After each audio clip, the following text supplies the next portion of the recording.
നമസ്കാരം.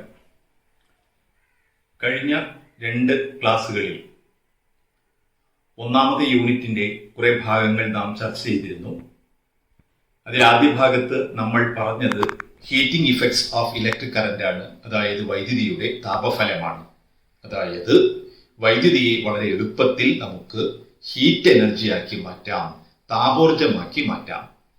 ഇനി നമുക്ക് ചെയ്യേണ്ട വിഷയം ഇതിന്റെ ഉപയോഗങ്ങളാണ്. അതായത് നമ്മുടെ ഡേ ടു ഡേ ലൈഫിൽ വൈദ്യുതോർജ്ജത്തെ താപോർജ്ജമാക്കി മാറ്റുന്ന, അതായത് ഇലക്ട്രിക് എനർജിയെ ഹീറ്റ് എനർജിയാക്കി മാറ്റുന്ന ചില ഉപകരണങ്ങളും അതുമായി ബന്ധപ്പെട്ട് വളരെ നിസ്സാരമായ കുറച്ച് കാര്യങ്ങൾ കൂടി നമുക്ക് ഇതിൽ പഠിക്കുവാനുണ്ട്.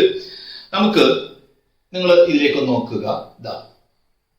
നമുക്ക് പരിചയമുള്ള 2 ഉപകരണങ്ങളാണ് കാണുന്നത്. Iron box, electric heater. വിശദീകരിക്കേണ്ട ആവശ്യമില്ല, നമ്മുടെ വീടുകളിൽ വ്യാപകമായി ഉപയോഗിക്കുന്ന ഉപകരണമാണ്. അതുപോലെ ഇത് അപൂർവമായൊക്കെ വീടുകളിലുണ്ട്. ഈ കാണുന്നത് നമുക്കറിയാം ഇമ്മേർഷൻ ഹീറ്റർ ആണ്. നമുക്ക് കുറച്ച് അളവിലൊക്കെ വെള്ളമൊക്കെ ചൂടാക്കേണ്ടി വരുമ്പോൾ, തിളപ്പിക്കേണ്ടി വരുമ്പോൾ അതിൽ ഡിപ്പ് ചെയ്ത് വെച്ച് വെള്ളം തിളപ്പിക്കാൻ ഉപയോഗിക്കുന്ന ഇമ്മേർഷൻ ഹീറ്റർ ആണ്, ഇമ്മേർഷൻ കോയിലാണ്. പിന്നെ ഇത് കണ്ടിട്ടുണ്ടാകും, സോൾഡറിംഗ് അയൺ എന്ന് പറയുന്ന, അതായത് നമ്മൾ ഇലക്ട്രിക് സർക്യൂട്ടുകളിൽ വയറുകളുടെ എൻഡുകൾ യോജിപ്പിക്കാൻ, അതുപോലെ ഇലക്ട്രോണിക് കമ്പോണന്റുകളൊക്കെ സർക്യൂട്ടിൽ ഉറപ്പിക്കാൻ, ഉരുക്കി ചേർത്ത് ഉറപ്പിക്കാൻ ഉപയോഗിക്കുന്ന ഉപകരണമാണ്. ഇതെല്ലാം ഹീറ്റിംഗ് ഇഫക്റ്റ് ഉപയോഗപ്പെടുത്തുന്ന ഉപകരണങ്ങളാണ്. അപ്പോൾ ഈ ഉപകരണങ്ങളെ കുറിച്ച് ഡീറ്റെയിൽഡ് സ്റ്റഡി ഒന്നും നമുക്ക് പറഞ്ഞിട്ടില്ല. ഒന്ന് നമുക്കവിടെ പറയേണ്ടത്, ഇത്തരം ഉപകരണങ്ങളിൽ എവിടെയാണ് ഹീറ്റ് ജനറേറ്റ് ചെയ്യുന്നത് എന്ന് പറയുന്നുണ്ട്. അപ്പോൾ എല്ലാ ഹീറ്റിംഗ് ഡിവൈസസുകളിൽ, നമ്മൾ നേരത്തെ പറഞ്ഞ അയൺ ബോക്സിലാകട്ടെ, ഹീറ്ററിലാകട്ടെ, ഏതിലാകട്ടെ, അതിനകത്തൊരു ഹീറ്റിംഗ് കോയിൽ ഉണ്ടാകും. അങ്ങനെയുള്ള ഹീറ്റിംഗ് കോയിലിലാണ് ഉപകരണങ്ങളിൽ ഹീറ്റ് ജനറേറ്റ് ചെയ്യുന്നത്. നമുക്ക് ഉപയോഗിക്കുന്നതിന് ആവശ്യമായ ഹീറ്റ് ഉണ്ടാകുന്നത് അതാത് ഡിവൈസുകളിലെ ഹീറ്റിംഗ് കോയിലിലാണ്. അയൺ ബോക്സിൽ ഉപയോഗിക്കുന്ന ഹീറ്റിംഗ് കോയിലാണ് ഇപ്പോൾ നിങ്ങൾ കാണുന്നത്. ഇതിനകത്ത് നാം ഒന്നാമത്തെ ക്ലാസ്സിൽ സൂചിപ്പിച്ചതുപോലെ ഒരു നിക്രോം കമ്പി ഇരിക്കുന്നുണ്ട്. അത് ചുട്ടുപഴുത്താണ് ഇതിൽ ഹീറ്റ് ജനറേറ്റ് ചെയ്യുന്നത്. അത് നമുക്ക് ഒന്നുകൂടി കാണാം. അപ്പോ ഇതിനകത്ത് ഇരിക്കുന്ന ഒരു നിക്രോം കമ്പി ഞാൻ ഇവിടെ എക്സ്റ്റേണൽ ആയി ഘടിപ്പിച്ചിട്ടുണ്ട്. ഞാൻ ഇതിനെ പ്രവർത്തിപ്പിച്ച് കാണിക്കുകയാണത്. ചുട്ടുപഴുക്കുമ്പോൾ നിങ്ങൾക്ക് കാണാവുന്നതാണ്. അങ്ങനെ ചുട്ടുപഴുത്തുണ്ടാകുന്ന ഹീറ്റാണ്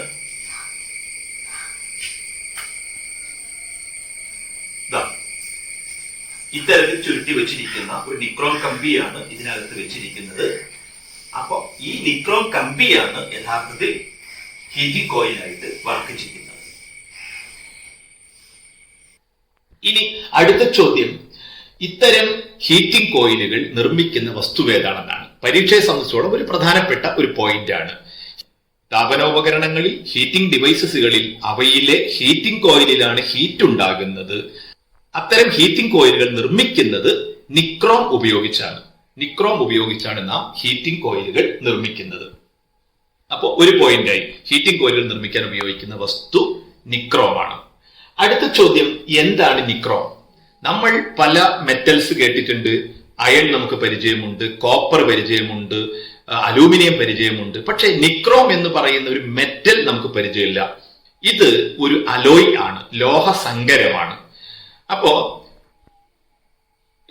നിക്രോം നിർമ്മിക്കുന്നത് ഇരുമ്പിലേക്ക് നിക്കലും ക്രോമിയവും ചേർത്താണ്. അതിന്റെ പേര് സൂചിപ്പിക്കുന്നത് പോലെ നിക്രോം എന്നാണ് പറയുക. നിക്കലും ക്രോമിയവും ഇരുമ്പിൽ ചേർത്ത് ഉണ്ടാക്കിയെടുക്കുന്ന ഒരു ലോഹസങ്കരമാണ്, അലോയ് ആണ് നിക്രോം. ഇക്കാര്യവുമായി ബന്ധപ്പെട്ട് ഒരു കാര്യം കൂടി സൂചിപ്പിക്കാനുണ്ട്. ചില പുസ്തകങ്ങളിൽ നിക്രോമിന്റെ ഘടകമൂലകങ്ങളായി, കോൺസ്റ്റിറ്റ്യൂവന്റ് എലിമെന്റ്സ് ആയി നിക്കൽ, ക്രോമിയം കൂടാതെ മാംഗനീസ് എന്നും കാണുന്നുണ്ട്. അത് തെറ്റല്ല. നമ്മൾ ഇത്തരത്തിലുള്ള അലോയികൾ ഉണ്ടാക്കുമ്പോൾ നിശ്ചിതമായ പർപ്പസിന് വേണ്ടിയാണ് ഉണ്ടാക്കുക. അപ്പൊ നമ്മുടെ ലക്ഷ്യം ഏതാണ്, ആവശ്യം എന്താണ് എന്നതിനനുസരിച്ച് നിശ്ചിതമായ ഗുണങ്ങൾ, ഫീച്ചേഴ്സ് അതിൽ ഉണ്ടാകേണ്ടതുണ്ട്. അപ്പോ നിശ്ചിതമായ ഗുണങ്ങൾ ഉണ്ടാക്കുന്നതിന് വേണ്ടി അതിൽ ചേർക്കുന്ന ഘടകമൂലകങ്ങളുടെ അളവ് കൂട്ടുകയും കുറയ്ക്കുകയും, അതുപോലെ പുതുതായി ചില മൂലകങ്ങൾ, എലിമെന്റുകൾ ചേർക്കുകയും ചെയ്യാറുണ്ട്. അപ്പോ ഞാൻ പറഞ്ഞു വന്നത്, നിക്രോമിന്റെ ഘടകമൂലകങ്ങൾ ചില പുസ്തകങ്ങളിൽ, നമ്മുടെ കെമിസ്ട്രിയുടെ പുസ്തകത്തിൽ നിക്കൽ, ക്രോമിയം കൂടാതെ മാംഗനീസ് കൂടി പറയുന്നുണ്ട്. അത് തെറ്റല്ല, കാരണം മാംഗനീസ് ചേർത്തും നിക്രോം എന്ന അലോയ് ഉണ്ടാക്കാറുണ്ട്. ഫിസിക്സ് പരീക്ഷയുമായി ബന്ധപ്പെട്ട് നിക്രോമിന്റെ ഘടക മൂലകങ്ങൾ ചോദിച്ചാൽ, കോൺസ്റ്റിറ്റ്യൂവന്റ് എലിമെന്റ്സ് ചോദിച്ചാൽ നിങ്ങൾ ഇരുമ്പ്, നിക്കൽ, ക്രോമിയം എന്ന് പറഞ്ഞാൽ മതിയാകും. ഇനി അതിൽ ഉയർന്നു വരുന്ന അടുത്ത ചോദ്യം, നമുക്ക് ഒരുപാട് മെറ്റലുകൾ അവൈലബിൾ ആണ്, എന്തുകൊണ്ട് അവിടെ നിക്രോം തന്നെ ഉപയോഗിക്കുന്നു? എന്തുകൊണ്ട് കോപ്പർ ഉപയോഗിച്ചുകൂടാ? എന്തുകൊണ്ട് അലൂമിനിയം ഉപയോഗിച്ചുകൂടാ? കാരണം ജൂൾ ഹീറ്റിംഗ് ഇഫക്റ്റ് പറയുന്നത് കറന്റ് കടന്നുപോയാൽ അത് ഏത് റെസിസ്റ്റർ ആണെങ്കിലും അവിടെ ഹീറ്റ് ജനറേറ്റ് ചെയ്യും. അപ്പോ എന്തുകൊണ്ട് നിക്രോം തന്നെ അവിടെ ഉപയോഗിക്കൂ എന്നുള്ളതാണ് അടുത്ത ചോദ്യമായി വരിക. പരീക്ഷയെ സംബന്ധിച്ച് അതും പ്രത്യേകതയുള്ള കാര്യമാണ്. നമുക്ക് നോക്കാം. അപ്പൊ ഒന്ന് ശ്രദ്ധിക്കുക, നിക്രോമിന്റെ ഒരു 4 സവിശേഷതകൾ. നിക്രോമിന് ഒരുപാട് സവിശേഷതകൾ ഉണ്ട്. ഹീറ്റിംഗ് കോയിലുകൾ നിർമ്മിക്കുന്ന വസ്തു എന്ന നിലയിൽ നിക്രോമിന്റെ 4 സവിശേഷതകൾ, ഫീച്ചേഴ്സ് ഞാനിവിടെ എഴുതി വെച്ചിട്ടുണ്ട്. ഒന്ന്, ഹൈ റെസിസ്റ്റിവിറ്റി ഉണ്ട്. നമുക്ക് ഓരോന്നും പറഞ്ഞു പോകാം. ഞാൻ ഒന്നുകൂടി ആവർത്തിക്കുന്നു, നിങ്ങൾ ഇത് വിശദീകരിച്ച് പഠിക്കേണ്ട ആവശ്യമൊന്നുമില്ല. ഈ 4 പോയിന്റ് മാത്രം ഓർത്താൽ മതി. നിക്രോം എന്തുകൊണ്ടാണ് ഹീറ്റിംഗ് കോയിൽ നിർമ്മാണത്തിന് നാം സിലക്ട് ചെയ്യുന്നത്? അതിന് മറ്റ് ലോഹങ്ങളെ അല്ലെങ്കിൽ മറ്റ് അലോയ്സിനെ അപേക്ഷിച്ച് എന്ത് ഗുണങ്ങളാണുള്ളത്? പ്രത്യേകിച്ച് നമ്പർ 1, ഹൈ റെസിസ്റ്റിവിറ്റി. നമ്മൾ പരീക്ഷയ്ക്ക് വേണ്ടി മാത്രമല്ലോ പഠിക്കുന്നത്, അതുകൊണ്ട് ഇതുമായി ബന്ധപ്പെട്ട 1-2 കാര്യങ്ങൾ കൂടി സൂചിപ്പിച്ചുകൊണ്ട് നമുക്ക് രണ്ടാമത്തെ പ്രോപ്പർട്ടിയിലേക്ക് പോകാം. ഒന്ന് പറഞ്ഞത് ഹൈ റെസിസ്റ്റിവിറ്റി ഉണ്ട്.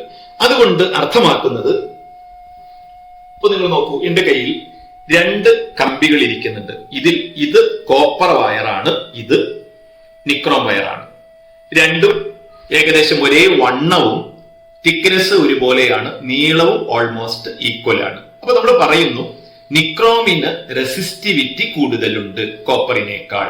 അതിനർത്ഥം ഒരേ തിക്നെസ്സും ലെങ്തുമുള്ള കുറെ വയറുകൾ നമ്മൾ എടുത്തു വെച്ചു. അലൂമിനിയം, കോപ്പർ, സിൽവർ, നിക്രോം എടുത്തു വെച്ചാൽ ഒരേ നീളവും വണ്ണവുമാണെങ്കിൽ അതിൽ ഏറ്റവും ഉയർന്ന റെസിസ്റ്റൻസ് ഉണ്ടാകുക നിക്രോമിലായിരിക്കും. അതായത് ഏറ്റവും കുറഞ്ഞ ഡയമെൻഷനിൽ മാക്സിമം റെസിസ്റ്റൻസ് അവൈലബിൾ ആക്കാൻ പറ്റുന്ന വസ്തുവാണ് നിക്രോം. ഇപ്പോ ഞാൻ പറഞ്ഞപ്പോ ഇതിന് ഒരു റെസിസ്റ്റൻസ് ഉണ്ട്. ഇത് ഏകദേശം ഒരു 10 സെന്റിമീറ്റർ അടുത്ത് വരുന്നുണ്ട്. അപ്പൊ ഏതാണ്ട് ഒരു ഓം റെസിസ്റ്റൻസ് ഒക്കെ ഇതിന് കാണത്തുള്ളൂ. അപ്പോ ഇത്രയും റെസിസ്റ്റൻസ് ഉള്ള, അതായത് 1 ഓം റെസിസ്റ്റൻസ് ഉള്ള കോപ്പർ വയറാണ് വേണ്ടതെങ്കിൽ ഏകദേശം ഇതിന്റെ 75 ഇരട്ടി നീളം ഉണ്ടാകണം.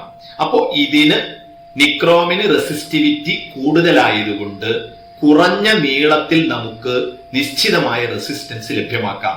ഞാൻ പറഞ്ഞത് ഇത്രയും നിക്രോമിന് അവൈലബിൾ ആയിട്ടുള്ള, ലഭ്യമായിട്ടുള്ള റെസിസ്റ്റൻസ് ഉണ്ടാക്കിയെടുക്കാൻ നമ്മൾ കോപ്പർ വയറാണ് എടുത്തതെങ്കിൽ ഏകദേശം 75 ഇരട്ടി നീളം. കാരണം ഇതിന്റെ റെസിസ്റ്റിവിറ്റിയേക്കാൾ 75-1 റെസിസ്റ്റിവിറ്റിയെ കോപ്പറിനുള്ളൂ. തിരിച്ചു പറഞ്ഞാൽ കോപ്പറിന്റെ 75 മടങ്ങ് റെസിസ്റ്റിവിറ്റി ഉള്ള മെറ്റീരിയലാണ് നിക്രോം. അപ്പൊ അതുകൊണ്ട് ഏറ്റവും കുറഞ്ഞ സൈസിൽ നിശ്ചിതമായ ഡെഫിനിറ്റ് ആയിട്ടുള്ള റെസിസ്റ്റൻസ് അവൈലബിൾ ആക്കാൻ പറ്റുന്നത് നിക്രോമിലാണ്.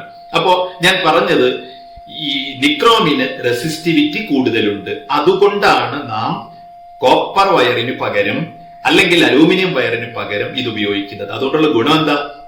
അപ്പൊ നമ്മൾ നോക്കൂ, ഞാൻ പറഞ്ഞല്ലോ ഒരു ഹീറ്ററിൽ 70 ഓം റെസിസ്റ്റൻസ് ഉള്ള ഒരു വയർ വേണമെന്ന് വിചാരിക്കുക.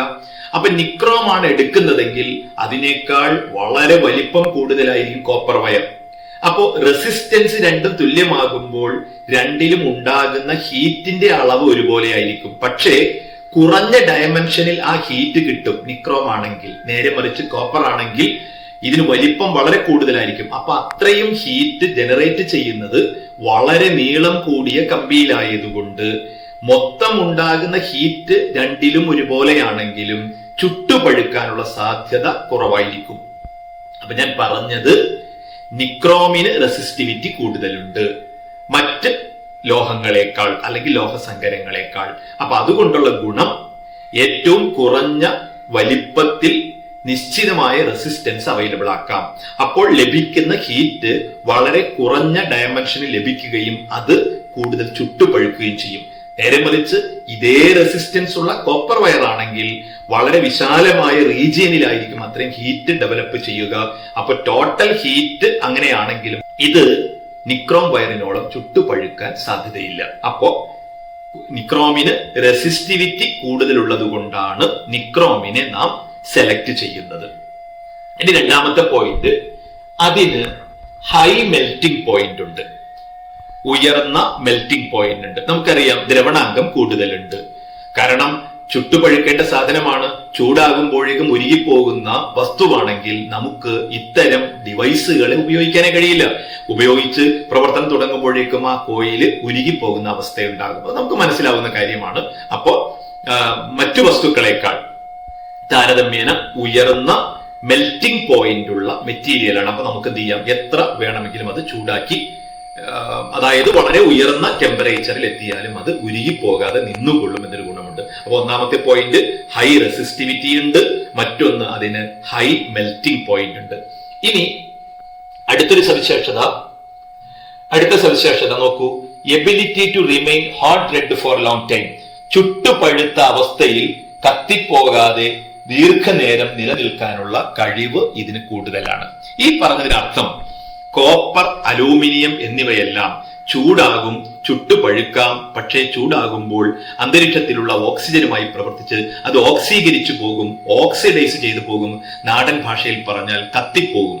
എന്നാൽ നിക്രോമിന് ചൂടായ അവസ്ഥയിൽ പോലും ഓക്സിജനുമായി പ്രവർത്തിക്കാനുള്ള ശേഷി കുറവായതുകൊണ്ട് ചുട്ടുപഴുത്ത് കനൽ രൂപത്തിലായാൽ പോലും അത് എരിഞ്ഞു പോകുന്നില്ല, കത്തിപ്പോകുന്നില്ല എന്ന സവിശേഷതയുണ്ട്.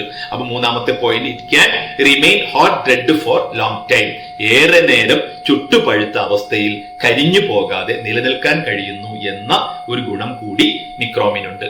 അവസാനമായി ഒരു കാര്യം കൂടി പറയുന്നുണ്ട്, ഹൈ ഡക്റ്റിലിറ്റി ഉണ്ട്. നിങ്ങൾ 8ാം ക്ലാസ്സിൽ മെറ്റലുകളുടെ പ്രോപ്പർട്ടി പഠിച്ചപ്പോ ഡക്റ്റിലിറ്റി എന്നൊരു പ്രത്യേകത പഠിച്ചിട്ടുണ്ട്. അപ്പോ മെറ്റൽസിനെല്ലാം തന്നെ ഡക്റ്റിലിറ്റി ഉണ്ട്. അതുകൊണ്ട് തന്നെ നിക്രോമിനും വളരെ നല്ല ഡക്റ്റിലിറ്റി ഉണ്ട്. അപ്പൊ അതുകൊണ്ട് നമുക്ക് എന്ത് ചെയ്യാൻ പറ്റും, ഇത്തരത്തിൽ നേർത്ത കമ്പികളാക്കി അതിനെ മാറ്റിയെടുക്കാൻ കഴിയും. അപ്പോ ഈ 4 പോയിന്റ് ഒന്ന് ഓർത്ത് വയ്ക്കുക. വിശദീകരണം പരീക്ഷയ്ക്ക് വേണ്ടി വരില്ല, പോയിന്റ് മാത്രം ഓർത്താൽ മതി. ഹൈ റെസിസ്റ്റിവിറ്റി ഉണ്ട്, ഹൈ മെൽറ്റിംഗ് പോയിന്റ് ഉണ്ട്, ചുട്ടുപഴുത്ത അവസ്ഥയിൽ ദീർഘനേരം കത്തിപ്പോകാതെ നിലനിൽക്കാനുള്ള കഴിവുണ്ട്, ഡക്റ്റിലിറ്റി കൂടുതലുണ്ട്. ഇത്രയുമാണ് നമുക്ക് അതുമായി ബന്ധപ്പെട്ട് പഠിക്കുവാനുള്ളത്. അപ്പോ ആ ഭാഗം അവിടെ തീർന്നു.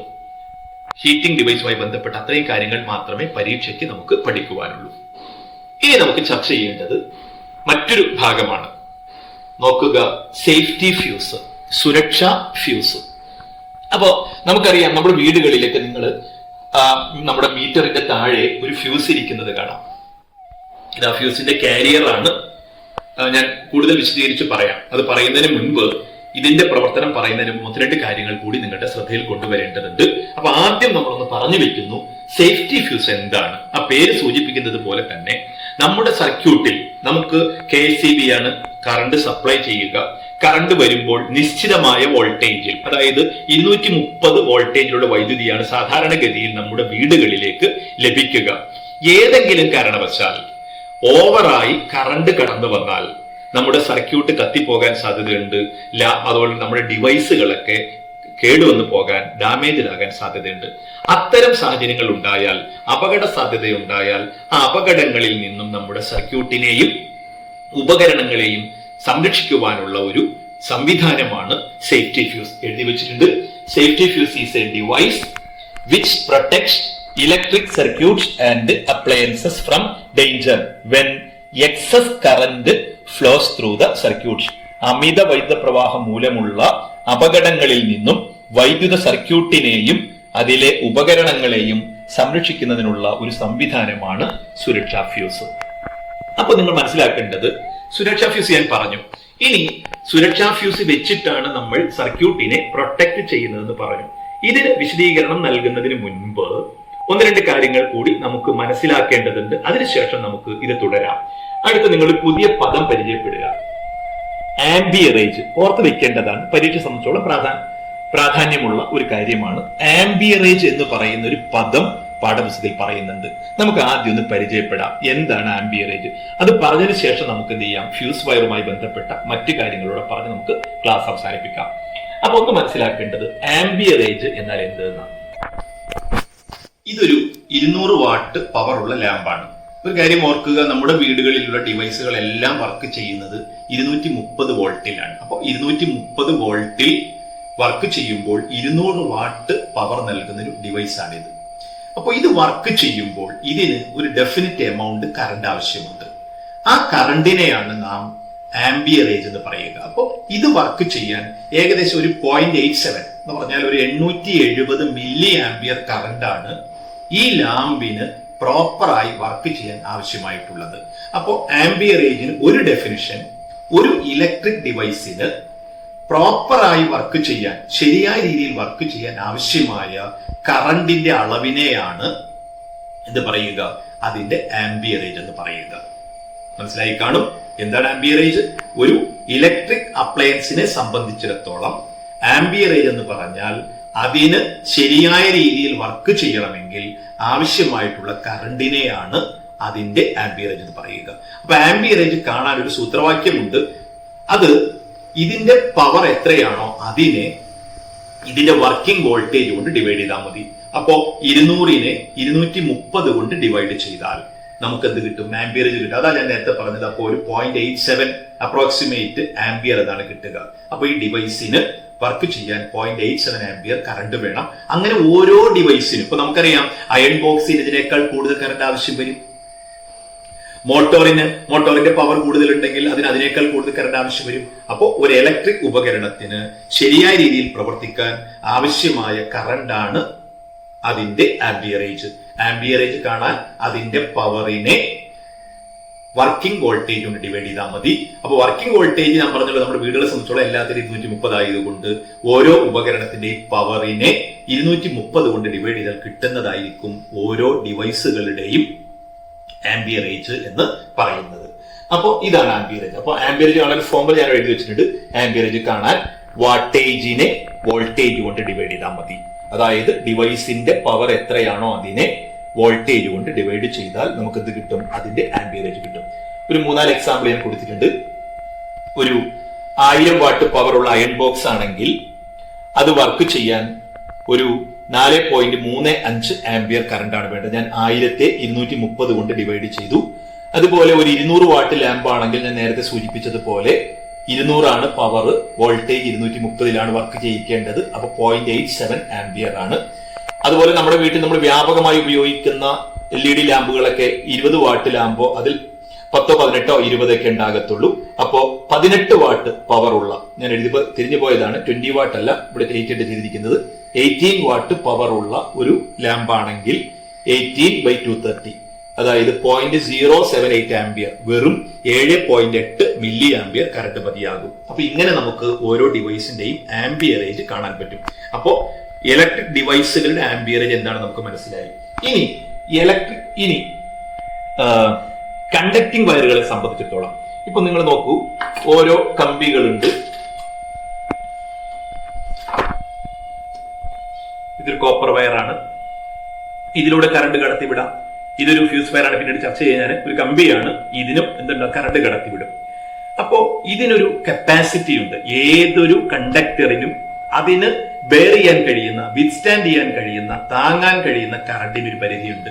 അപ്പൊ ഒരു വയറിന് പരമാവധി എത്ര ഹീറ്റിനെ വിത്ത്സ്റ്റാൻഡ് ചെയ്യാൻ കഴിയും, താങ്ങാൻ കഴിയും, അതിനെയാണ് നമ്മൾ കണ്ടക്ടിങ് വയറുകളെ സംബന്ധിച്ച് അതിന്റെ ആംബിയറേജ് കൊണ്ട് അർത്ഥമാക്കുന്നത്. അപ്പോ ഇതിന്റെ ആംബിയറേജ് 10 ആംബിയർ ആണ് എന്ന് പറഞ്ഞാൽ അതിനർത്ഥം ഇതിലൂടെ 10 ആംബിയർ കറണ്ട് വരെ നമുക്ക് സുരക്ഷിതമായി കടത്തിവിടാം. അതിൽ കൂടുതലായാൽ അത് കത്തിപ്പോകാൻ സാധ്യതയുണ്ട്. അതുപോലെ ഇതൊരു കമ്പിയാണ്. ഇത് ഞാൻ KCB-യിൽ നിന്ന് കഴിഞ്ഞ ദിവസം പോയി വാങ്ങിയതാണ്. ഇത് 200 ആംബിയറേജ് ഉള്ള ഒരു വയറാണ്. അതിനർത്ഥം ഇതിലൂടെ നമുക്ക് 200 ആംബിയർ കറണ്ട് വരെ സേഫായി കടത്തിവിടാം. 200 ആംബിയറിനേക്കാൾ കൂടുതൽ കറണ്ട് കടത്തിവിട്ടാൽ ജൂൾ ഹീറ്റിംഗ് മൂലമുണ്ടാകുന്ന ഹീറ്റിന് ഇതിന് താങ്ങാൻ കഴിയില്ല, അതോട് കത്തിപ്പോവുകയാണ് ചെയ്യുക, അല്ലെങ്കിൽ ഉരുകിപ്പോവുകയാണ് ചെയ്യുക. അപ്പോ കണ്ടക്ടിങ് വയറുകളെ സംബന്ധിച്ച് ആംബിയറേജ് കൊണ്ട് അർത്ഥമാക്കുന്നത് അതിന് എത്രമാത്രം കറണ്ടിനെ ബെയർ ചെയ്യാൻ പറ്റും, താങ്ങാൻ കഴിയുമെന്നുള്ളതാണ്. ഡെഫിനിഷൻ കൊടുത്തിട്ടുണ്ട്. ഒരു കണ്ടക്ടറിനെ സംബന്ധിച്ചിടത്തോളം according to a conducting wire it is the maximum current that can withstand. ഒരു കാര്യം കൂടി ഓർക്കുക, ഓരോ കമ്പിക്ക് ഒരു ആംബിയറേജ് ഉണ്ടെന്ന് ഞാൻ പറഞ്ഞു. അത് അതിന്റെ വണ്ണവുമായി തിക്നെസ്സുമായി ബന്ധപ്പെട്ട് വരുന്നുണ്ട്. വണ്ണം കൂടുതലുണ്ടെങ്കിൽ, തിക്നെസ് കൂടുതലുണ്ടെങ്കിൽ അതിന് ആംബിയറേജും കൂടും. അതുകൊണ്ടാണ് ഞാൻ നേരത്തെ പറഞ്ഞത് ഇതിന് 200 ആംബിയർ കറണ്ടിനെ താങ്ങാൻ ശേഷിയുണ്ട്. അതിനേക്കാളൊക്കെ വളരെ കുറഞ്ഞ അളവിൽ മാത്രമേ ഈ കമ്പിക്ക് കറണ്ടിനെ താങ്ങാൻ കഴിയത്തുള്ളൂ. അപ്പൊ ഒരു പോയിന്റ് എന്താണ് ആംബിയറേജ്.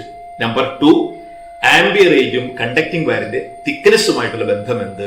തിക്നെസ് കൂടുന്തോറും വണ്ണം കൂടുന്തോറും വയറിന്റെ കണ്ടക്ടറിന്റെ ആംബിയറേജും കൂടുമെന്ന് ഓർക്കുക. ഇനി നമുക്ക് അടുത്തതിലേക്ക് പോകാം. ഇപ്പൊ നമ്മൾ തുടങ്ങി വെച്ചത് ഫ്യൂസ് ആണ്.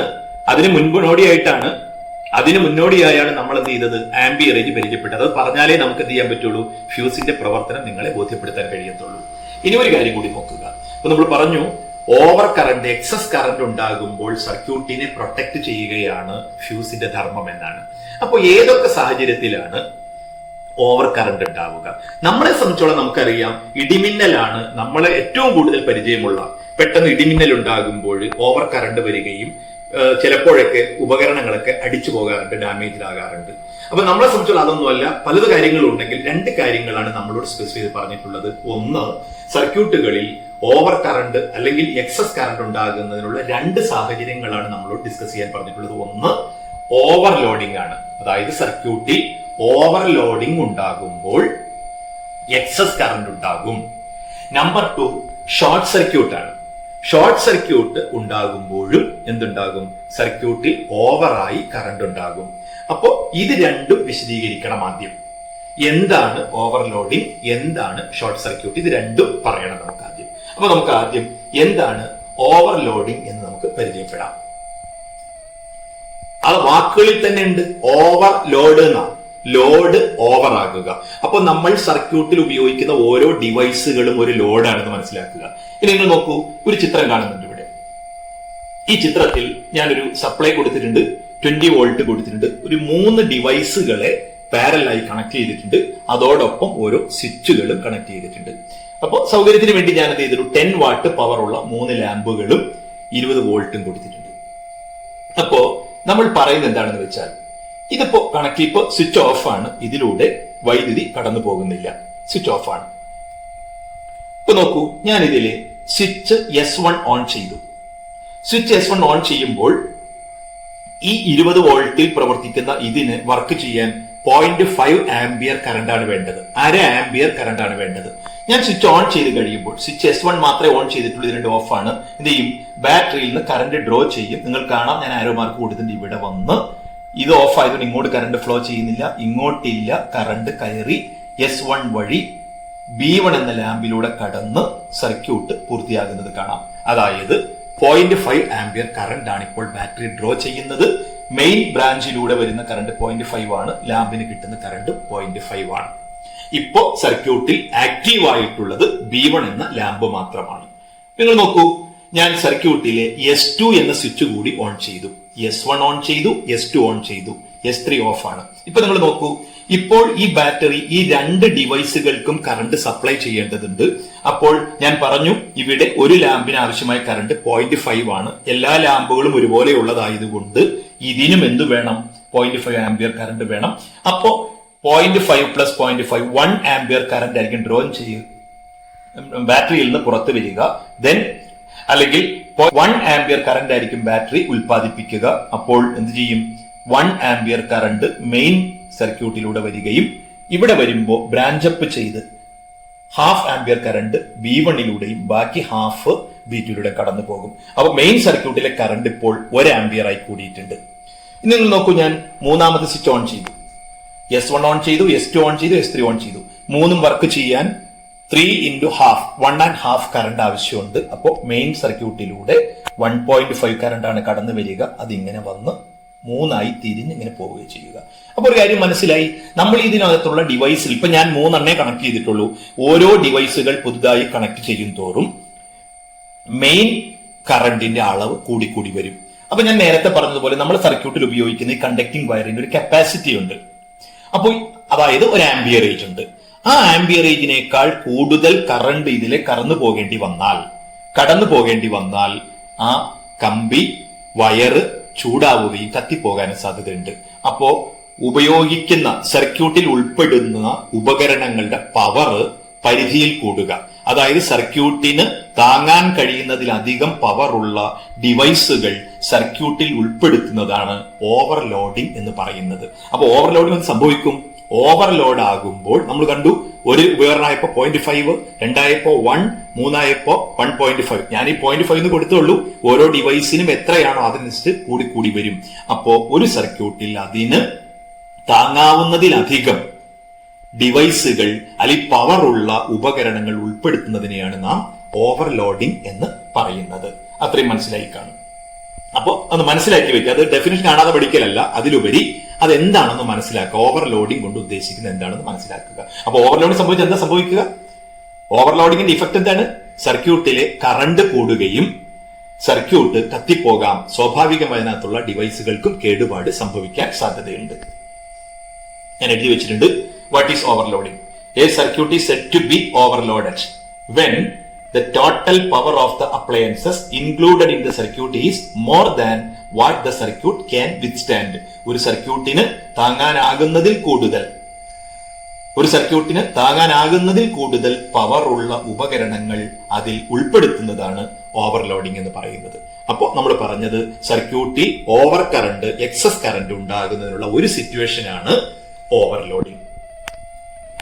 ഇനി അടുത്തതാണ് നമ്മൾ നേരത്തെ സൂചിപ്പിച്ചു, ഷോർട്ട് സർക്യൂട്ട് ആണ്. എന്താണ് ഷോർട്ട് സർക്യൂട്ട് എന്ന് പരിചയപ്പെടാം. വൈദ്യുത സർക്യൂട്ടിൽ ഓവർ കറണ്ട് ഉണ്ടാകുന്ന, എക്സസ് കറണ്ട് ഉണ്ടാകുന്ന മറ്റൊരു സിറ്റുവേഷനാണ് നമ്മൾ പറഞ്ഞത് ഷോർട്ട് സർക്യൂട്ട്. നമുക്ക് എന്താണ് ഷോർട്ട് സർക്യൂട്ട് എന്ന് പരിചയപ്പെടാം. നമ്മൾ നോക്കുക, ഞാനിവിടെ സർക്യൂട്ട് കൊടുത്തിട്ടുണ്ട്. ഈ സർക്യൂട്ടിൽ നേരത്തേതുപോലെ തന്നെ ഒരു 20 വാട്ട് പവർ സോഴ്സ് കൊടുത്തിട്ടുണ്ട്. ഒരു ലാമ്പ് ഉണ്ട്, അതിന് സ്വിച്ച് കൊടുത്തിട്ടുണ്ട്. കൂടാതെ അതിന് പാരലായി ഒരു സ്വിച്ചും കൊടുത്തിട്ടുണ്ട്. S2 ഓഫ് ആണ്. ഇപ്പോ ഈ സർക്യൂട്ട് ഇങ്ങനെയാണ് നിലനിൽക്കുക. അപ്പോൾ ബാറ്ററിയിൽ നിന്ന് കറണ്ട് ഫ്ലോ ചെയ്താൽ S1 ഓൺ ആയതുകൊണ്ട് കറണ്ട് കടന്നു വരും. ഇപ്പൊ ഇത് നോർമലായി ഇത് വർക്ക് ചെയ്യുകയാണ്. നിങ്ങൾ നോക്കൂ, S2 എന്ന സർക്യൂട്ട് ഓൺ ചെയ്തു എന്ന് വിചാരിക്കുക. ഇപ്പൊ നമ്മൾ പറയും ഇത് ഷോർട്ട് സർക്യൂട്ടായി എന്ന് പറയും. ഇതെന്താണെന്ന് മനസ്സിലാക്കുക. ഇപ്പൊ ഇവിടെ സംഭവിച്ചിരിക്കുന്നത്, ബാറ്ററിയിൽ നിന്ന് കറണ്ട് വരുമ്പോൾ ഇവിടെ ഇങ്ങനൊരു പാത്ത് ഉണ്ട് കറണ്ടിന് കടന്നു പോകാൻ.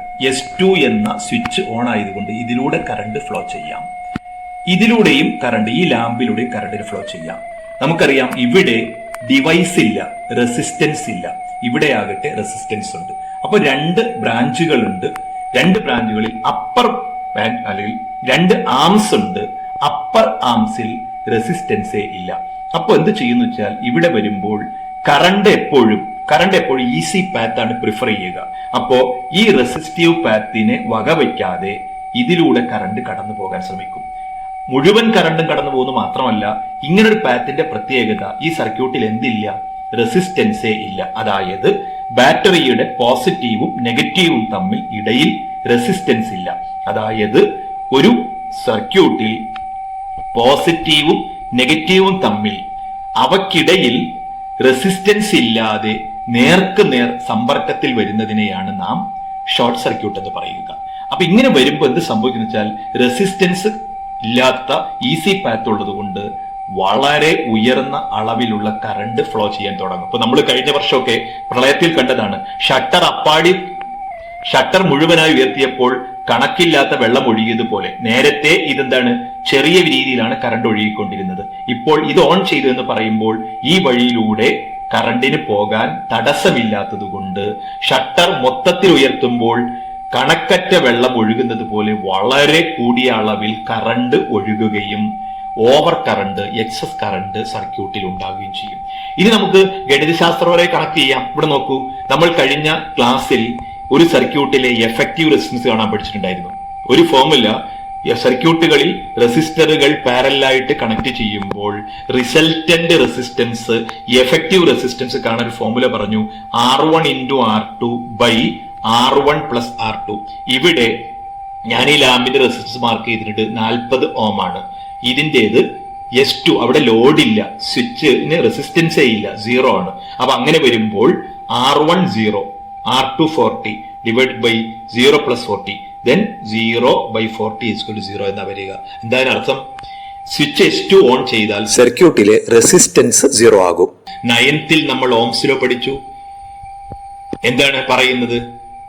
റെസിസ്റ്റൻസ് കുറയും തോറും കറണ്ട് കൂടുമെന്ന് പറയുന്നുണ്ട്. ഇവിടെ റെസിസ്റ്റൻസ് പ്രാക്ടിക്കലി 0 ആണ്. സർക്യൂട്ടിൽ റെസിസ്റ്റൻസ് ഇല്ലാത്തത് കൊണ്ട് infinite amount, large amount of current ഒഴുകുകയും അതുവഴി സർക്യൂട്ടും ഡിവൈസുകളും ഡാമേജ്ഡ് ആകാനും സാധ്യതയുണ്ട്. ഇതാണ് ഷോർട്ട് സർക്യൂട്ട്. അപ്പൊ ഷോർട്ട് സർക്യൂട്ട് എന്താണ് ഞാൻ ഡിഫൈൻ ചെയ്തിട്ടുണ്ട്. നിർവചനം എന്താ? ഇപ്പൊ ഞാൻ പറഞ്ഞല്ലോ, ഇപ്പൊ ഇവിടെ ഞാൻ ബാറ്ററിയാണ് കൊടുത്തിട്ടുള്ളത്. ഇനി സപ്ലൈ ആണെങ്കിൽ ഒരു ഫേസും ഒരു ന്യൂട്രലും എനിക്ക് ഉണ്ടാവുക. അപ്പൊ ഫേസും ന്യൂട്രലും നേർക്ക് നേരെ കോണ്ടാക്റ്റിൽ വരിക. ഇടയ്ക്ക് റെസിസ്റ്റൻസ് ഇല്ലാതെ ന്യൂട്രൽ ലൈനും ഫേസ് ലൈനും സമ്പർക്കത്തിൽ വരുന്നത്. അല്ലെങ്കിൽ ബാറ്ററിയെ സംബന്ധിച്ചാണെങ്കിൽ അതിന്റെ പോസിറ്റീവും നെഗറ്റീവും അവയ്ക്കിടയിൽ റെസിസ്റ്റൻസ് ഇല്ലാത്ത തരത്തിൽ നേരിട്ട് സമ്പർക്കത്തിൽ വരുന്നതിനെയാണ് എന്ത് വിളിക്കുക? ഷോർട്ട് സർക്യൂട്ട് എന്ന് വിളിക്കുക. If the positive and negative terminals of the battery or the two wires from the main, two wires ഉദ്ദേശിക്കുന്നത് phase line and neutral line, come into contact without the presence of a resistance in between, it is said to be short circuited. ബാറ്ററിയുടെ പോസിറ്റീവും നെഗറ്റീവും തമ്മിലോ മെയിൻസിലെ രണ്ട് വയറുകൾ തമ്മിലോ അവക്കിടയിൽ പ്രതിരോധമില്ലാതെ, resistance ഇല്ലാതെ പരസ്പരം സമ്പർക്കത്തിൽ വരുന്നതിനെയാണ് short circuit എന്ന് പറയുന്നത്. അപ്പോൾ നമുക്ക് എന്താണ് ഓവർലോഡിംഗ് എന്ന് മനസ്സിലായി, എന്താണ് ഷോർട്ട് സർക്യൂട്ട് എന്ന് മനസ്സിലായി, ഇതിന്റെ പ്രശ്നവും മനസ്സിലായി. ഇത് രണ്ട് സംഭവിച്ചാലും അമിതമായ കറണ്ട് സർക്യൂട്ടിലൂടെ ഒഴുകാൻ സാധ്യതയുണ്ട്. അത് സർക്യൂട്ടിനെയും ഉപകരണങ്ങളെയും കേടുവരുത്തുവാനും സാധ്യതയുണ്ട്. ഇനി നമ്മൾ പറയുന്നു, ഇത്തരം സാഹചര്യങ്ങൾ ഉണ്ടാകുമ്പോൾ അതിനെ പ്രൊട്ടക്ട് ചെയ്യാനാണ് എന്തുപയോഗിക്കുന്നത്? സേഫ്റ്റി ഫ്യൂസ് ഉപയോഗിക്കുന്നത്. അപ്പൊ നമുക്ക് ഇനി സേഫ്റ്റി ഫ്യൂസ് എങ്ങനെയാണ് വർക്ക് ചെയ്യുന്നത് എന്ന് നമുക്ക് പരിശോധിക്കാം. അതോടുകൂടി നമുക്ക് ഇന്നത്തെ ക്ലാസ് അവസാനിപ്പിക്കുകയും ചെയ്യാം. നോക്കുക, എഴുതി വെച്ചിട്ടുണ്ട്. How does a safety fuse make sure the protection of circuit from over current, excess current, over current, അമിതമായ വൈദ്യുതപ്രവാഹത്തിൽ നിന്നും എങ്ങനെയാണ് ഒരു ഫ്യൂസ് സർക്യൂട്ടിനെ പ്രൊട്ടക്ട് ചെയ്യുന്നത്, അല്ലെങ്കിൽ അതിനകത്തുള്ള ഡിവൈസുകളെ പ്രൊട്ടക്ട് ചെയ്യുന്നത്? നോക്കുക, നമ്മൾ നേരത്തെ കാണിച്ച ഒരു സർക്യൂട്ട് തന്നെ വീണ്ടും വരച്ചിട്ടുണ്ട്. ഞാൻ നേരത്തെ ആ ഷോർട്ട് സർക്യൂട്ടിന്റെ ചിത്രമാണ് കൊടുത്തിട്ടുള്ളത്. അപ്പൊ ഇവിടെ ഞാൻ എന്ത് ചെയ്തു? നേരത്തെ നമ്മൾ ഇവിടെ ഒരു സാധനം ഉണ്ടായിരുന്നില്ല, ഇവിടെയാണ് നമ്മൾ ഫ്യൂസ് പിടിപ്പിക്കുന്നത്. അപ്പോ ലൈനിൽ നിന്ന് വരുമ്പോൾ ഇടയ്ക്ക് എന്ത് ചെയ്യുന്നു? മെയിൻ ബ്രാഞ്ചിൽ തന്നെ ഒരു ഫ്യൂസ് കണക്ട് ചെയ്തിട്ടുണ്ടാകും. അപ്പൊ യഥാർത്ഥത്തിൽ അതൊന്നുകൂടി കാണിക്കാം. ഇപ്പോ ഇതാണ് ആ സിറ്റുവേഷൻ. അപ്പൊ ആ ലൈൻ എന്ത് ചെയ്യുന്ന വെച്ചാൽ ഇവിടെ ലൈവ് ഫ്യൂസ് വയർ, മെയിനിൽ ഒരു വയർ ഇവിടെ കൊടുക്കുക, അതിന്റെ അറ്റ ഇവിടെ കൊടുക്കുക. അപ്പൊ ഇവിടുത്തെ ഗ്യാപ്പ് ഉണ്ട്.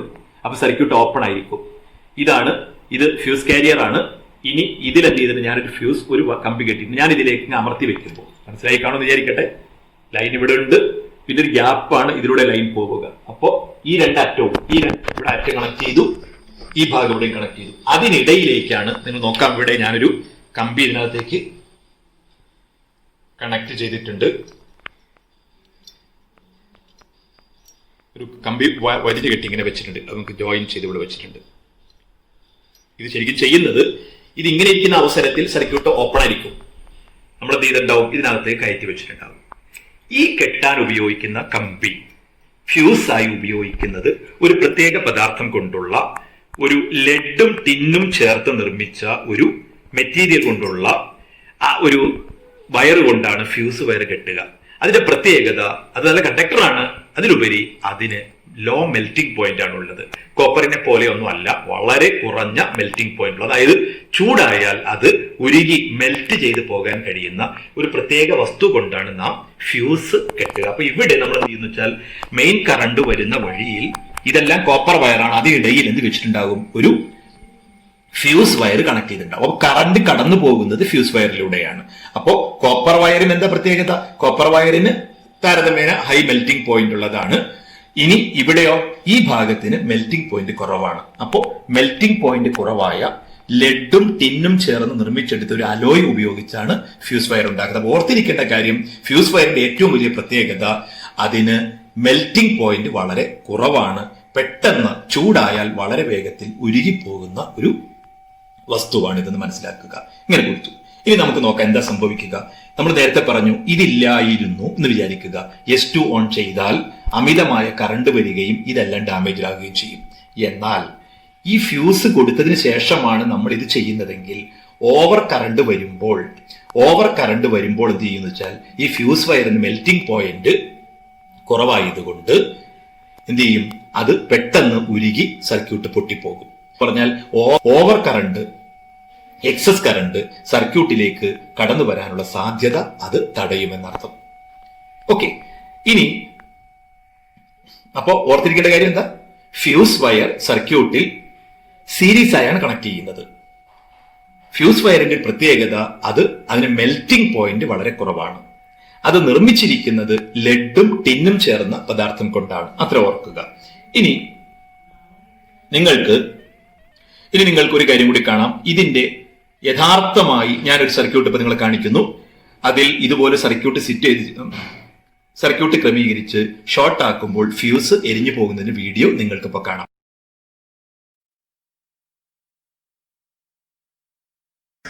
ഇവിടെ ഞാനൊരു സർക്യൂട്ട് ക്രമീകരിച്ചിട്ടുണ്ട്. ആ സർക്യൂട്ടിൽ നിങ്ങൾ നേരത്തെ കണ്ട സർക്യൂട്ട് തന്നെയാണ്. 3 ലാമ്പുകൾ ഉണ്ട്, അതിൽ സ്വിച്ച് കൊടുത്തിട്ടുണ്ട്. കൂടാതെ ഞാൻ ഇവിടെ സ്വിച്ച് കണക്ട് ചെയ്തിട്ടുണ്ട്. നമ്മൾ ഡിഫൈൻ ചെയ്തിരുന്നു എന്താണ് ഷോർട്ട് സർക്യൂട്ട്. മെയിൻസിലെ 2 വയറുകൾ നേരിട്ട് സമ്പർക്കത്തിൽ വരുന്നതാണ് ഷോർട്ട് സർക്യൂട്ട് എന്ന് നമ്മൾ പറഞ്ഞിരുന്നു. ഇപ്പോൾ ഞാൻ ഇവിടെ ലൈറ്റ് വന്നിട്ടുണ്ട്, ഫ്യൂസ് കൊടുത്തിട്ടുണ്ട്. അതിലൂടെ നേർക്ക് നേരെ ഫേസ് ന്യൂട്രലും തമ്മിൽ കണക്ട് ചെയ്തു. ഇവിടെ സ്വിച്ച് ആണിത്, സ്വിച്ച് ഓഫ് പൊസിഷനിലാണ്. ഈ ലാമ്പ് ഞാൻ ഓൺ ചെയ്തു. ഓൺ ചെയ്യുമ്പോൾ ഇപ്പോൾ സപ്ലൈ വരുന്നത് കണ്ടോളൂ. ഫ്യൂസ് വയർ വഴി ഈ റെഡ് വയറിലൂടെ കടന്ന് ന്യൂട്രൽ ലൈനിൽ എത്തുക ചെയ്യുക എന്ന് പറഞ്ഞാൽ ഇപ്പോൾ ലൈനിൽ ഫേസിനും ന്യൂട്രലിനും ഇടയിൽ ലാമ്പിന്റെ ഫിലമെന്റ് ഉണ്ട്, റെസിസ്റ്റൻസ് ഉണ്ട്. സർക്യൂട്ടിൽ ഒരു തടസ്സമുണ്ട്, അതുകൊണ്ട് അമിതമായ വൈദ്യുത പ്രവാഹം ഉണ്ടാവുകയില്ല. ഇനി ഞാൻ ചെയ്യുന്നത്, ഞാനിത് ഷോർട്ട് സർക്യൂട്ട് ആക്കുകയാണ്. എന്താണ് ഷോർട്ട് സർക്യൂട്ട്? ഫേസ് ലൈനും ന്യൂട്രൽ ലൈനും നേരിട്ട് സമ്പർക്കത്തിൽ വരില്ല. ഇപ്പോൾ ഞാൻ ചെയ്യാൻ പോകുന്നത്, ഞാൻ ഈ സ്വിച്ച് ഓൺ ചെയ്യുകയാണ്. ഈ സ്വിച്ച് ഓൺ ചെയ്യുമ്പോൾ നമുക്കറിയാം ഈ ലാമ്പിലൂടെ കറണ്ട് ഒഴുകുന്നുണ്ട്. ഇത് ഓൺ ചെയ്യുമ്പോൾ യഥാർത്ഥത്തിൽ സംഭവിക്കുന്നത് ഫേസും ന്യൂട്രലും തമ്മിൽ നേർക്ക് നേരെ, ഇവിടെ എന്തില്ല, ലോഡില്ല, റെസിസ്റ്റൻസ് ഇല്ല, കടന്നു വരുമ്പോൾ എന്ത് ചെയ്യും, ഈ സർക്യൂട്ട് ഓൺ ചെയ്ത് കഴിയുമ്പോൾ ഫ്യൂസ് എരിഞ്ഞു പോകുന്നത് കാണാം. അതായത് ഷോർട്ട് സർക്യൂട്ട് വരുമ്പോൾ ഫ്യൂസ് എരിഞ്ഞു പോയി സർക്യൂട്ട് സംരക്ഷിക്കപ്പെടുന്ന ഇതാണ് നിങ്ങൾ കാണുന്നത്. ഞാൻ പറഞ്ഞത് ഇത് ഇവിടെ ഇല്ലാതെയാണ് ഞാൻ ഇത് ഓൺ ചെയ്യുന്നതെങ്കിൽ ഓവറായ കറണ്ട് സർക്യൂട്ടിലൂടെ മൊത്തം കടന്നു വരികയും സർക്യൂട്ട് കത്തിപ്പോവുകയും അതിനകത്തുള്ള ഡിവൈസുകൾക്ക് ഡാമേജ് സംഭവിക്കുകയും ചെയ്യും. അപ്പൊ ഞാൻ ചെയ്യുന്നത് ഫ്യൂസ് വെച്ചിട്ടുള്ള സർക്യൂട്ടിൽ ഷോർട്ട് സർക്യൂട്ട് ചെയ്യുകയാണ്. ആ ഷോർട്ട് സർക്യൂട്ട് നിങ്ങളൊന്ന് കാണുക. ഞാൻ ഓൺ ചെയ്യുകയാണ്. ഷോർട്ട് സർക്യൂട്ടായ അവസരത്തിൽ ഉടൻ തന്നെ സർക്യൂട്ട് ബ്രേക്ക് ആകുന്നത് കണ്ടു. ഇങ്ങനെ ഫ്യൂസ് സർക്യൂട്ടിനെ സംരക്ഷിക്കുന്നു. ഇനി നമുക്ക് ഓവർലോഡ് വരുമ്പോഴും ഫ്യൂസ് സംരക്ഷിക്കുന്നത് കാണാം. നോക്കൂ, സർക്യൂട്ടിലേക്ക് നോക്കൂ. ഇവിടെ ഞാൻ ഫ്യൂസ് വെച്ചതിന് ശേഷമാണ്, ഞാൻ നേരത്തെ കാണിച്ച സർക്യൂട്ട് തന്നെയാണിത്, S1 S2 കാണിക്കുക. അപ്പോ ഓരോ ഉപകരണം ഓൺ ചെയ്യും തോറും സർക്യൂട്ടിൽ കറണ്ട് കൂടും. എപ്പോഴാണോ കറണ്ടിന്റെ അളവ് പരിധി വിടുന്നത് ആ സമയത്ത് ഫ്യൂസ് എരിഞ്ഞു പോകും. അതും നിങ്ങൾക്ക് കാണാം. അതിന്റെ വീഡിയോ ആണ് നിങ്ങൾ ഇപ്പോൾ കാണാൻ പോകുന്നത്. ശ്രദ്ധിക്കുക, ഇത് തന്നെയായിരിക്കും ഞാൻ ഇവിടെ കാണിക്കുന്നത്. S1 ഞാൻ ഓൺ ചെയ്യും, S2 ഓൺ ചെയ്യും, S3 ഓൺ ചെയ്യുന്ന അവസരത്തിൽ ഈ സർക്യൂട്ടിന് താങ്ങാവുന്നതിൽ കൂടുതൽ കറണ്ട് ആയതുകൊണ്ട് ഫ്യൂസ് എരിഞ്ഞു പോകുന്നത്, കത്തിപ്പോകുന്നത് നിങ്ങൾക്ക് കാണാൻ കഴിയും. ഞാൻ ഈ സർക്യൂട്ടിൽ നമ്മൾ ആ ചിത്രത്തിൽ കണ്ടതുപോലെ തന്നെ 3 ലാമ്പുകൾ പാരലലായി കണക്ട് ചെയ്തിട്ടുണ്ട്. ഓരോ ലാമ്പുകൾക്കും പ്രത്യേകം 3 സ്വിച്ചുകളും കൊടുത്തിട്ടുണ്ട്. ഇത് നിങ്ങൾ മൈൻഡ് ചെയ്യേണ്ടതില്ല, തൽക്കാലം വേറൊരു ആവശ്യം വെച്ചതാണ്, പിന്നീട് പറയാം. അപ്പോ സർക്യൂട്ടിൽ 3 ലാമ്പുകളുണ്ട്, പാരലലായിട്ടാണ് കണക്ട് ചെയ്തിരിക്കുന്നത്. ഇത് നിങ്ങൾ ശ്രദ്ധിക്കേണ്ടത്, ഇതിലേക്ക് വരുന്ന സപ്ലൈ ലൈനാണ് ഈ കാണുന്നത്, ഈ പച്ച വയറും ഈ നീല വയറും. അപ്പൊ ഇതിലൂടെയാണ് കറണ്ട് വരുന്നത്.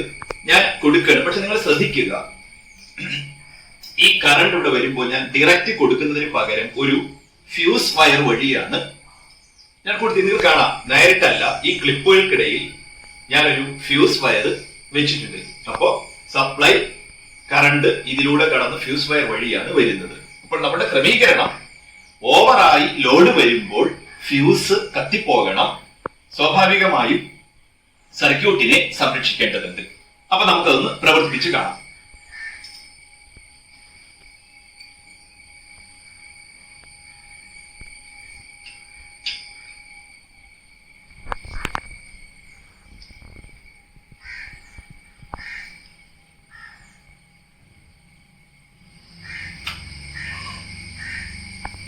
ഞാൻ ലാമ്പുകളെ ഓരോന്നോരോന്നെ പ്രവർത്തിപ്പിക്കുകയാണ്.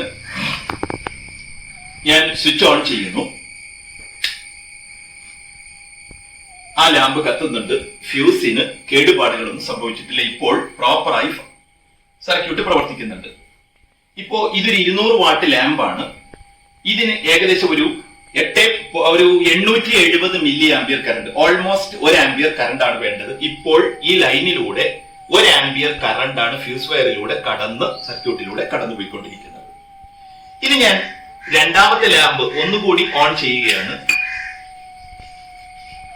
ഇപ്പോൾ 2 വർക്ക് ചെയ്യുന്നുണ്ട്. ഇവിടെ പറഞ്ഞതുപോലെ ഇപ്പോൾ മെയിൻ ലൈനിലൂടെ ഏകദേശം ഒരു 2 ആംപിയറിന് അടുത്ത് വൈദ്യുതിയാണ് വരുന്നത്. എന്നിട്ട് അതിൽ ഒരു ഭാഗം കറണ്ട് ഒരു ലാമ്പിലൂടെയും ബാക്കിയുള്ളത് രണ്ടാമത്തെ ലാമ്പിലൂടെയും കടന്നു പോവുകയാണ്.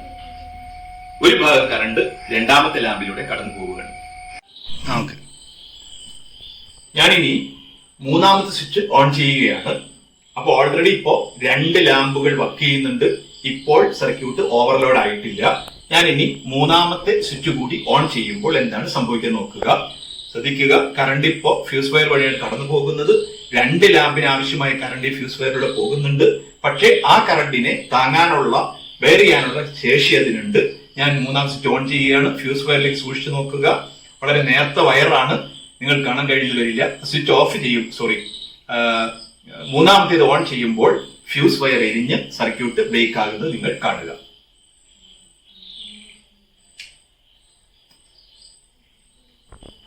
അവസാനം പറയട്ടെ. അപ്പൊ നമ്മൾ പറഞ്ഞു, സർക്യൂട്ടിൽ ഓവർ കറണ്ട് വരുമ്പോഴാണ്, എക്സസ് കറണ്ട് വരുമ്പോഴാണ് എന്ത് ചെയ്യേണ്ടത്, ഫ്യൂസ് ആക്റ്റീവ് ആകേണ്ടതും അത് ഉരുകി സർക്യൂട്ട് ബ്രേക്ക് ആകേണ്ടതും. അപ്പോൾ എല്ലാ സർക്യൂട്ടിനും ഒരേ തരത്തിലുള്ള കറണ്ട് അല്ല ആവശ്യമുള്ളത്. അപ്പൊ എന്റെ വീട്ടിൽ കുറെ ഡിവൈസുകൾ കൂടുതൽ ഉണ്ടെങ്കിൽ എനിക്ക് കൂടുതൽ കറണ്ട് ആവശ്യമുണ്ടാകും. ഒരു ചെറിയ വീടാണ്, അവിടെ കുറച്ച് ഡിവൈസേ ഉള്ളൂ എങ്കിൽ അവിടെ നമുക്ക് കുറച്ച് കറണ്ട് ആവശ്യമുണ്ടാകും. അപ്പോ ഓരോ സർക്യൂട്ടിലും അതിന് പറ്റിയ സ്യൂട്ടബിൾ ആയിട്ടുള്ള ആംബിയറേജ് ഉള്ള ഫ്യൂസ് വയർ ആയിരിക്കും ഉപയോഗിക്കേണ്ടത്. അവസാനമായി പറയട്ടെ, ഓരോ സർക്യൂട്ടിനും അഥവാ ഓരോ വീടുകൾക്കും നിശ്ചിതമായ ആംബിയറേജ് ഉള്ള ഫ്യൂസ് വയറാണ് ഉപയോഗിക്കേണ്ടത്. അപ്പോൾ നമ്മുടെ വീട്ടിൽ അല്ലെങ്കിൽ ഏതെങ്കിലും ഒരു വീട്ടിൽ ഉപയോഗിക്കേണ്ട ഫ്യൂസ് വയറിന് എത്ര ആംബിയറേജ് ഉണ്ടാകും, എത്ര ആംബിയറേജ് ആവശ്യമുണ്ട് എന്ന് കണക്കാക്കുന്നത് എങ്ങനെ എന്ന് ഒരു ഉദാഹരണത്തിലൂടെ വിശദീകരിച്ചുകൊണ്ട് നമുക്ക് അവസാനിപ്പിക്കാം. ഇവിടെ ഞാനൊരു പട്ടിക കാണിച്ചിട്ടുണ്ട്. ഒരു വീട്ടിലുള്ള ഉപകരണങ്ങളെ ലിസ്റ്റ് ചെയ്തിട്ടുണ്ട്. ആ വീട്ടിൽ 5 60 വാട്ട് ലാമ്പുകൾ, 4 60 വാട്ട് ഫാൻസ്, പിന്നെ 1000 വാട്ടിന്റെ ഒരു അയൺ ബോക്സ്, 1500 വാട്ടിന്റെ ഒരു മോട്ടോർ. അപ്പോൾ 60 × 5 300 വാട്ടാണ് ലാമ്പുകളുടെ ആകെ പവർ. അതുപോലെ ഫാനിന്റെ ആകെ പവർ 240. അങ്ങനെ നോക്കുമ്പോൾ ആ വീട്ടിലുള്ള ആകെ പവർ, ആ വീട്ടിലുള്ള ഉപകരണങ്ങളുടെ ആകെ പവർ എന്ന് പറയുന്നത് 3040 വാട്ടാണ്. നേരത്തെ ഞാൻ സൂചിപ്പിച്ചിരുന്നു, ആംബിയറേജ് കാണുന്ന ഫോർമുല പറഞ്ഞിരുന്നു. ടോട്ടൽ പവറിനെ വോൾട്ടേജ് കൊണ്ട് ഡിവൈഡ് ചെയ്താൽ മതി. അപ്പോൾ ഈ വീട്ടിൽ ഉപയോഗിക്കേണ്ട ഫ്യൂസ് വയറിന്റെ ആംബിയറേജ് 3040/230. അപ്പോൾ 13.21 ആംബിയർ എന്നാണ് കിട്ടുന്നത്. അതിനർത്ഥം ഈ വീട്ടിലേക്ക് മാക്സിമം 13.21 ആംബിയർ കറണ്ട് ആണ് ആവശ്യമുള്ളത്. പരീക്ഷയ്ക്ക് ഇത്ര ചോദ്യം ചോദിച്ചാൽ നിങ്ങൾ ഒന്നുകിൽ ആ കിട്ടിയ വാല്യൂ 13.21 ആണെങ്കിൽ അങ്ങനെ എഴുതുക, അല്ലെങ്കിൽ അടുത്ത ഹോൾ നമ്പറിലേക്ക് റൗണ്ട് ചെയ്ത് എഴുതിക്കൊള്ളുക. ഇനി പ്രായോഗികമായി നമ്മൾ ഈ വീട്ടിൽ ഉപയോഗിക്കുന്ന ഫ്യൂസ് വയർ എന്ന് പറയുന്നത് 13 മേലെ മാർക്കറ്റിൽ അവൈലബിൾ ആകുന്ന എത്ര ആംബിയറേജ് ഉള്ള ഫ്യൂസ് വയർ ആണ് ലഭിക്കുക, 15 ആണ് അവൈലബിൾ ആകുന്നതെങ്കിൽ 15 ആംബിയറേജ് ഉള്ള ഒരു ഫ്യൂസ് വയർ ഉപയോഗിച്ചിട്ടായിരിക്കും നമ്മൾ അവിടെ ഈ വീട്ടിൽ ഫ്യൂസ് വയറായി ഉപയോഗിക്കുക. ഓരോ സർക്യൂട്ടിലും ഉപയോഗിക്കേണ്ട ഫ്യൂസ് വയറിന്റെ ആംബിയറേജ് നമുക്ക് കൃത്യമായി ഇത്തരത്തിൽ കണക്കാക്കിയെടുക്കാം. നന്ദി, നമസ്കാരം.